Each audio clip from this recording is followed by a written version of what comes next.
Drums of war thundering in the background, mixed with faint chants and the rustling of leaves in the wind. The drums thundered like the heartbeat of the earth.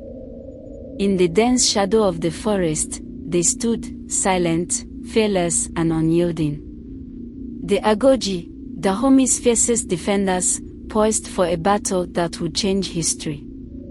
Behind them lay the land they swore to protect.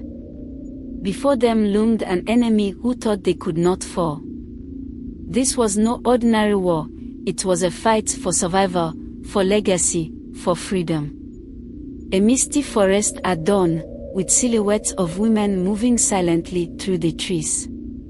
Close-ups of hands gripping spears, shields being readied, and traditional war paint being applied.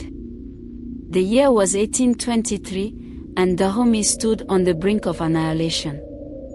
The Oyo Empire, vast and relentless, had sent their armies to crush the spirit of Dahomey. But King Gizo had a secret weapon, the Agoji, an elite force of female warriors whose ferocity and skill were unmatched. Their leader, Nowi, was a living legend. She had fought in more battles than she could count, each victory etched into the scars on her body. Tonight, she declared, her voice steady and commanding, "We fight not for ourselves, but for the land that gives us life. Let no enemy leave this battlefield alive." The Agoji moving stealthily through dense undergrowth. Traps being set, sharpened stakes hidden under leaves, ropes strung across paths. The Oyo army is shown marching, their numbers immense and daunting. Quiet whispers, rustling leaves, distant marching boots, the tension of the build-up. The Agoji knew they couldn't match the Oyo in sheer numbers. But they didn't need to.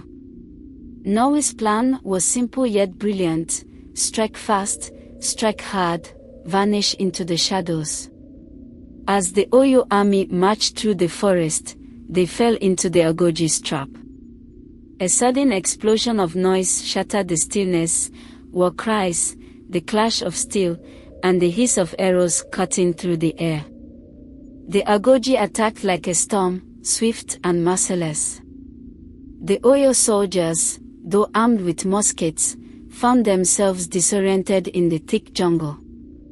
Their weapons were no match for the Agoji's cunning and the unforgiving terrain. One by one, they fell. The battlefield littered with chaos, fire blazing in the background, warriors clashing in intense hand-to-hand combat. Nowi, leading the charge, outmaneuvers the Oyo general. Just as the tide seemed to turn, Nowi made a daring move.